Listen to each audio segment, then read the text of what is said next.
Today's subject needs no introduction. Since the first game in 2003, the Call of Duty franchise has sold 500 million copies for a ballpark estimate of $30 billion of revenue. With sales figures like that, it's been a constant presence in the industry for most of the time I've even been aware of video games. And for a brief few years, it was a series that I loved. I was first introduced to the Call of Duty series with Call of Duty 3. It came out when I was just starting high school and was an immediate mainstay of every Friday night sleepover. My friends and I would crowd around the massive TV that weighed more than I did, sprinting around the map fighting over the tank until somebody switched to the scout class and started calling in artillery strikes. It kept us spellbound until the early hours of the morning every time. So 2 years later, when a different friend of mine was telling me about the new game's Zombies mode, I decided to take a chance on World at War. That too would become a game I would fall in love with, though for entirely different reasons, since the multiplayer never quite clicked for me. I'd go on to buy Modern Warfare 2 from a different friend. That game's story didn't grab me at all, but the multiplayer is still some of the most fun I've had with a game, full stop. And before heading off to college, I picked up a used copy of Black Ops 1, which I would end up burning through alongside 2 Human during a long weekend. That would be the last Call of Duty game I would ever play. 3 games in 3 years, then nothing for the last 14. I'm not so sure why I fell out with the series, or even what it was I loved about it in the first place, but I plan to find out. So come along as we revisit World War II, the origins of the best Call of Duty character, and a strange dive into Cold War espionage, and see if we can figure out just what it was the series was doing so well back then. Right from the word go, World at War establishes what it wants to be. Every mission begins with some establishing narration over a mix of motion graphics and historical archive footage, which aims to ground the story being told in the actual history of World War II. It's an effective way to set the expectation that we're not settling in for a run-of-the-mill war story. The campaign consists of 2 stories, the American campaign, focusing on a unit of Marines assaulting Peleliu Island in the Pacific, and the Soviet campaign centered on the taking of Berlin. Each campaign varies drastically in terms of tone, atmosphere, mechanics, and your available arsenal. When you fire up the game, you start with the American campaign, so we'll start there too. And overall, I think it's definitely the weaker of the 2. The Pacific Island setting means that you spend most of the campaign fighting your way across beaches and through jungles, and while that may be true to life, the repeated scenery gets stale quickly. There are only so many trenches and caves that I can fight through before I get numb to the whole experience. World at War was intended to depict a darker and grittier version of World War II than previous games had, which I feel is both one of its greatest strengths and the root of several of the game's issues. And they want to put that grittiness front and center with the start of the American story, making the dubious decision to open with the player character being interrogated. In some ways, it's a great start because it communicates to the player up front exactly what they're in for. However, there is the small snag that it's the start of what feels like an almost cartoonish depiction of the Japanese army. The developers went out of their way to make the enemy AI in these missions mirror the tactics used in World War II. And, in keeping with the theme of historical accuracy, the main gameplay gimmick for the American campaign is a flamethrower. I don't feel that I'm qualified to have a proper discussion about the responsibility of a writer in depicting historical events and people, especially in video games, but I'll try to explain my feelings the best that I can. While this is a game and is therefore divorced from reality, there's a level of realism in the gameplay where the suffering depicted becomes uncomfortable, and for me the American campaign crosses that line a lot. Your own mileage with this may vary. I've met people who hate this half of the game for that exact reason, and I've also met people who don't care at all about that and enjoy the campaign well enough. Now, that's not to say that there aren't any parts of the American campaign that I enjoy. My favorite mission of the campaign is one that's become somewhat synonymous with the 7th generation of gaming, which is to say it's the one that it's a giant turret section. The Black Cat's mission sees you manning the turrets of the eponymous aircraft as it runs a search and destroy mission that rapidly turns into a search and rescue mission when the whole thing goes sideways. What makes the mission work so well compared to your average turret section is the way that the developers change up what you're focusing on as things escalate. They throw a variety of different boats and planes at you that each present different threats, changing it up just often enough that it's whenever you've gotten comfortable with your current target. And if that weren't enough, after a certain point you have to switch between shooting at enemies and rescuing survivors that are trying to get in out of the water. You can't shoot while you're helping someone in, so if you don't time it carefully, you're going right back to that last checkpoint. When the whole package is in play, it's this frantic balancing act that kept me on the edge of my seat the entire time. The final mission of the American campaign is also quite a bit stronger than the rest. By this point in the story, the unit of Marines you've been following has been kept on the front much longer than expected, and your supplies have dwindled to a minimum. Tasked with storming the final stronghold on the island, a castle where the Japanese army has dug in pretty deeply, things go wrong almost immediately, and the mission turns into a bitter struggle for every inch of progress as you make your way towards the center of the castle. The final stand in the castle courtyard is especially great. Between the fairly limited resources and enemies attacking you from every direction, it feels like a fitting climax to this entire story, where any mistake could send you back to the last checkpoint. It's also the part of the campaign where the music works the best. The American missions are scored by this mixture of traditional-sounding Oriental music and rock, and while I enjoy both of those things quite a bit individually, none of the pieces are particularly memorable, and they never really complement the gameplay in any meaningful way. In that final stand, though, the combination adds some brass into the mix that really helps sell the desperate nature of the situation. Taken as a whole, I don't think the American campaign is too much to recommend the game, but when you talk to somebody about World at War, it's usually not that one that they're remembering. The Soviet campaign opens with the Battle of Stalingrad, and this is the part of the game that I remember falling in love with when I first played it. Like the American campaign, it also wants to show the dark and gritty side of war, but rather than open with an act of over-the-top violence, it opens like this.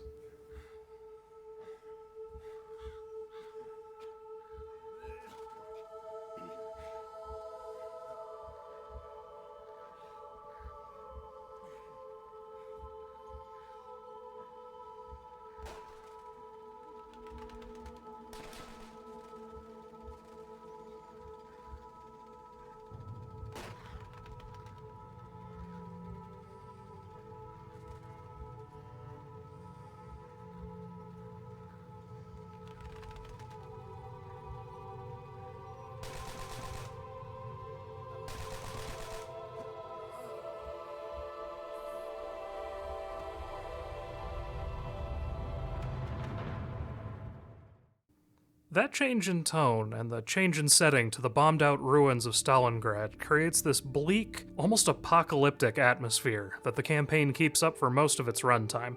By the time the player shows up, the battle is already over. There is nothing that you can do to save the soldiers that the new protagonist fought alongside, or the city that he fought for. The only thing you can do is get revenge. Unfortunately, the other survivor, a man by the name of Reznov, is more than happy to oblige. One of the best decisions Treyarch made during the development of this game was casting Gary Oldman as the voice of Viktor Reznov.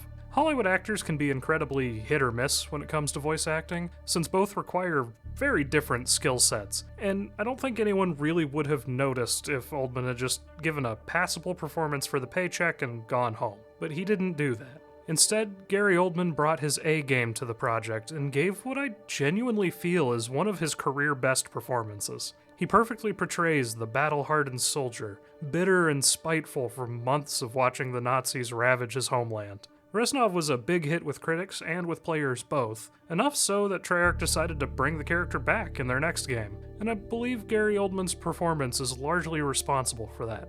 A good script can only do so much, after all. It needs a good performer to bring it to life. The first mission of the Soviet campaign might just be my favorite of the bunch, though unlike the American side of things, I don't really think there are any bad missions here. What I like about the first mission is that it's fairly unique among Call of Duty missions, especially for the time. Rather than a typical military mission, Reznov and the player character, a man by the name of Dmitry Petrenko, hunt down a Nazi general through the ruins of Stalingrad. You don't have the firepower to go toe-to-toe with the Nazi patrols, so stealth and good timing are key for avoiding a quick death. The highlight of the mission for me is a sniper duel that I remember being an absolute pain on veteran difficulty. Even on normal, you'll die in one shot if you get caught out in the open. It's a tense and challenging moment that serves as a nice mechanical climax for a solid opening mission. As Stalingrad was the turning point in the war in real life, the remainder of the campaign focuses on the Red Army's march to Berlin. There's a heavier focus on armor here, including a fun mission where you get to pilot a tank. It's definitely not as deep or detailed as some games I could mention, but for a single mission in the middle of a game in no way about tank combat, it's a nice change of pace. The story writing also takes a big step up in these missions. All of the mostly generic squad banter from the American campaign is replaced with a back and forth between Reznov and Private Chernov. Chernov hates the brutality of the war and fears what it's doing to his comrades, while Reznov, who has given up any sense of morality in favor of revenge in the name of Mother Russia, has no time for Chernov's concerns, or his sense of mercy. It's about as thematically complex as I've seen a Call of Duty game get, and honestly, I wish there were more of it. That isn't why we're here, though, and a major part of game development is knowing where to put your resources, so I'll have to be content with the rushed but fitting final words between the two characters when Chernov dies in the second-to-last mission. The Soviet campaign is also the only place in the game where some of your choices matter. After the mission in Stalingrad, Reznov holds Dmitry up as a hero in the heart of the Red Army, the kind of soldier that everyone should strive to be like. Depending on how you act through a couple of the missions and whether or not you follow Reznov's exceedingly ruthless orders, Chernov's diary excerpt that serves as the narration for the final mission will reflect his opinion of Dmitry, either as the hero who showed restraint and mercy in victory, a monster like everyone else around him, or something in between. It's not much, but it is a testament to the kind of narrative ambition Treyarch was hoping to achieve even this early on. The final mission where the Red Army storms the Reichstag is the perfect ending to the campaign. It's here that the apocalyptic atmosphere is at its strongest as you fight your way through the crumbling remains of the seat of Nazi power. While I didn't think much about the music in the other half of the game, the music in the Soviet campaign has stuck with me for years, especially the piece that plays at the final push to the end of the mission. It's a driving, heavy orchestral piece that perfectly captures the feeling of the moment. As Reznov has been saying all campaign, there is no glory in this war. There is only inevitability. The Red Army has been this unstoppable rolling force, and nothing is going to stand in their way. Nothing does, of course, though Dmitry does get shot at the last second. With Reznov's encouragement, he plants the flag, signaling the end of the war, and the campaign closes with Reznov once again saying that Dmitry is the heart of the army, and it will never break as long as he lives. It's a strong ending to my favorite half of the game, and the part that everyone remembers so fondly, even all these years later. Or at least it's part of what everyone remembers. There is something else, though. I'd be remiss if I didn't mention the Nazi Zombies mode, though Treyarch did eventually drop the first half of that label when the mode proved to be such a success with players that every Call of Duty game they made after also includes a new version of it. Here, it's a fairly straightforward mode that has the player defending a map against ever-increasing hordes of zombies, using the points earned per kill to buy new weapons, unlock new sections of the map, or activate hazards. Even as basic as it was here at the start, it's an enjoyable time, and I remember whiling away a couple dozen hours in it with my brother and my friends. The mode even had a thriving community for many years, though I haven't poked my head in to see how well they're doing for quite a while now. The version of World at War on Steam comes with all the DLC included, so there's quite a bit of zombies content bundled in with the game. In hindsight, it's easy for me to see why I fell in love with World at War all those years ago. I'll always take a flawed but ambitious story over a solid one that plays it utterly safe, and it's clear that Treyarch had some real ambition to push what both a Call of Duty and a World War II game could be. Despite my overall distaste for the American missions, none of them are so bad that I wouldn't want to play through them again, and the Soviet missions more than make up for them in my mind. Whether for the campaign or the zombies, I imagine this is one I'll come back to again and again when I just want to kick back and shoot things. But there was another game mentioned back at the start, and when I finished World at War, I knew I had to replay that one too. After all, I originally marathoned Black Ops 1 over the course of half a 3-day weekend where I ate nothing but pizza and definitely did not drink enough water. How does it hold up when you take it at a normal pace? Black Ops 1 is what you get when the writer and director from World at War binge a dozen Cold War spy thrillers and decide that's what they want their next game to be. And to be fair, that is a bold and interesting direction to take the story, and something that does a lot to separate the game from its modern-day war contemporaries. But that also means that the story causes a bit of tonal whiplash coming from World at War, as the dark but grounded World War II story gives way to what could pretty fairly be described as the result of throwing Rambo and James Bond in a blender. Before you come away from that last sentence thinking that I don't like the game, I actually enjoyed it quite a bit more than I remembered. While I think there are a couple too many gimmick missions, the gunplay took some influence from the best parts of Modern Warfare 2, and most of the missions provided a few different ways to approach each encounter, which keeps things from feeling too linear.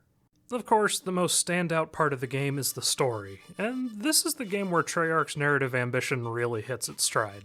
Rather than two separate stories, the game's plot focuses on Alex Mason, a CIA agent who's clearly gone through the ringer a few times. Most of the story is told through flashbacks of his time hunting a Soviet general by the name of Dragovich, from a mission gone wrong in Cuba to his time in the Gulag, and some undercover work in the Vietnam War. Naturally, these flashbacks are occurring thanks to an interrogation from a pair of shadowy figures who are trying to use Mason to figure out the meaning behind a particular broadcast. The story goes out of its way to incorporate several common Cold War conspiracy theories, like number stations, the JFK assassination, MKUltra, and the CIA's attempts to assassinate Fidel Castro. Fun fact, during the research that I did for this video, I found that the Cuban government actually condemned this game for the Cuba mission's attempted assassination, which makes it the second game I've covered on this channel to be condemned by a foreign government. But, you know, the Church Commission confirmed the CIA only tried to kill Castro at least 8 times, so I think we can file that part under trying for historical accuracy. Mason gets caught making sure the rest of his team gets out of Cuba safely after they bungle the mission, which lands him in Vorkuta. The story jumps around in time in a similar way to how the campaigns in World at War did. So the second mission skips forward 2 years to when Mason and a returning Viktor Reznov stage a prison break that goes about as well as you think it would. Mason is the only one who manages to escape, with Reznov getting caught by the pursuit to buy him some time, and the rest of the inmates recaptured or killed. One touch I really like in this mission is the idea of Reznov and Mason drilling the escape plan into the heads of the other inmates with snappy slogans. It's thematically appropriate for a reason we'll dig into a bit later, and seems to have something of a historical basis, as a similar tactic was used by inmates at the real Vorkuta to spread instructions during a worker strike. After another time skip, we catch up with Mason as he's being taken to meet with President Kennedy, who asks him to hunt down General Dragovich. Sections like this really help sell the strong focus on narrative in the campaign, as the whole extended cutscene is done in first person. It's a great way to keep the player in Mason's head and seeing things from his perspective. That perspective also provides an opportunity for the player to start piecing some hints together for future plot twists. Mason obviously did not come back from Vorkuta entirely right, but just how that's going to play out remains to be seen.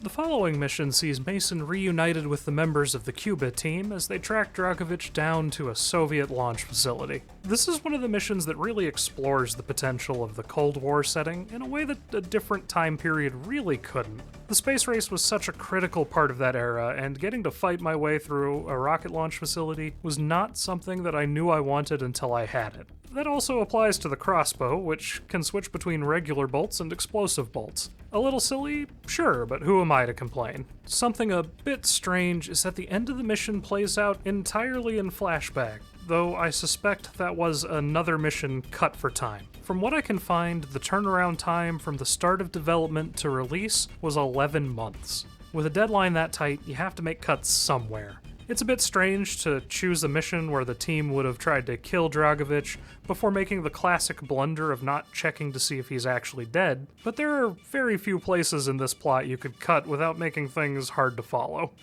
Another time skip marks the start of the Vietnam portion of the game, which is also where the Cold War spy thriller aspects start to take a back seat to the more Rambo elements. Mason and his group are deployed to Vietnam just in time for the Tet Offensive to start, when they learn of a Soviet defector with information on Dragovich's plans for an attack on the US. That defector turns out to be Viktor Reznov, back after so many years away, and once again, Gary Oldman's performance really stands out. Editing Graham here, I just realized that I'd never actually put in a spot to hear that performance that I keep talking about, so let me fix that real quick. My father was a musician in Stalingrad. During the German occupation, the sound of his violin filled the air with magnificent music. Korsakov, Stasov, many of the great nationalist composers. To my countrymen, it was a symbol of hope. to the Germans. It was a symbol of defiance. Even now, his music still haunts me. The Nazis slit his throat while he slept. Collaborating with any Nazi is a betrayal against all of Mother Russia. Dragovich, Krashenko were not troubled by such matters. This time Reznov is more subdued, beaten down by his time in Vorkuta and the betrayal he feels from being sent there in the first place, though it'll be a while before we get more info on that. After a narrow escape from the North Vietnamese army, the game switches to Mason's CIA handler for a mission. He's searching Kowloon for a scientist who used to work for Dragovich. Kowloon City is such a fascinating setting, and I'm always happy to see a game explore what it might have been like, though there are a few more Spetsnaz than I'm used to seeing in the indie horror games that normally use the place. The scientist in question was brought in to work with Nova 6, a deadly chemical weapon and the linchpin of Dragovich's plan. He's shot before he can answer what the number station broadcasts are for, so there are still some questions that need to be answered. At this point, Mason flashes back to Reznov explaining how he got to Vorkuta. Back in 1945, he was ordered to work with Dragovich on recovering Dr. Steiner, a Nazi scientist who decided to switch sides, and Nova 6 from a ship that got stuck in the ice. But hey, we got confirmation that Dmitri survived the events in Berlin. And if you're wondering why we haven't seen him at all yet, Dragovich wants a demonstration of what Nova 6 can do. Honestly, it's a tragic moment, made even more so if you've played World at War. Reznov always said that Dmitri was the heart of the Red Army, and Dragovich and Steiner just cut that heart out. There's no time to mourn, though, as a unit of British Special Forces show up to try to take Nova 6. After a frantic scramble to escape the ship as everyone fights everyone else, the ship sinks into the ice, taking Nova 6 with it and delaying Dragovich's plans for 20 years. This is probably my favorite mission in the game. The story serves as an epilogue for World at War and explains why Reznov is so much more subdued in this game, while neatly setting up the events of this campaign. The developers also changed up the arsenal for this mission, bringing back most of the World War II weapons and a nice little throwback to the previous title. Catching back up with Mason, the helicopter they were on did what all helicopters do in video games and got shot down. Behind enemy lines, outnumbered and outgunned, this leads into a protracted stealth section before the fight properly kicks off. Back when I paid more attention to the series, I remember the constant complaint about Call of Duty's single-player campaigns was that every mission boiled down to, and here's the mission where you do blank. This game is no exception to that, and the gameplay gimmicks are an easy way to mix things up without having to introduce a whole new game mechanic. But I think this one does it better than most by providing a solid story reason for the switch. Speaking of the story, let me show you the exact moment where I figured out what the big twist was going to be. One fights alone. I will work my way around. Alright, we'll move quietly. What the fuck's wrong with you? I won't spoil it just yet, in case you don't already know, but that one scene probably should not have made the final cut. It's one of the scenes that's basically cinematic shorthand for this kind of story. There's nothing inherently wrong with it, but I'd be willing to bet the writers could have done better at hinting what's coming. After a lot of fighting, Mason and his group make their way to a downed plane that was carrying Nova 6. There's no gas anymore, but it does contain a map pointing the way to the compound where Dragovich's second-in-command is holed up. This deep into enemy territory, it's only a matter of time until Dragovich's men show up, and sure enough, Mason and his group are captured. While they sleep off that whole mess, Mason's handler leads a team to storm Dragovich's base to see if they can capture Dr. Steiner. He's not home, but he does tell them exactly what Dragovich is planning, and tells them to head to Rebirth Island if they want to find him, where he'll trade the location of the number station in exchange for his safety. Flipping back to Mason and his group, one of the members of the team, Bowman, is killed by their captors, which gives Mason and Woods, the other surviving member, the opportunity they need to escape. What follows is a desperate fight to the heart of the nearby compound, where Woods sacrifices himself to kill Dragovich's second-in-command. Mason, now the sole survivor of the Cuba team, finds a map noting that Steiner is on Rebirth Island, and, as both Mason and Reznov have been repeating through the game, Steiner must die. You play the Rebirth Island mission from both perspectives, once as Mason and Reznov, and the second time as Mason's handler. Mason and Reznov sneak in aboard a cargo ship, fighting their way through the labs until at last they're face to face with Steiner. And finally, they do what they came to do. Of course, that's not really what happened, is it? When you play through as the handler side of things, you learn the truth. My name is Victor Reznov, and I will have my revenge!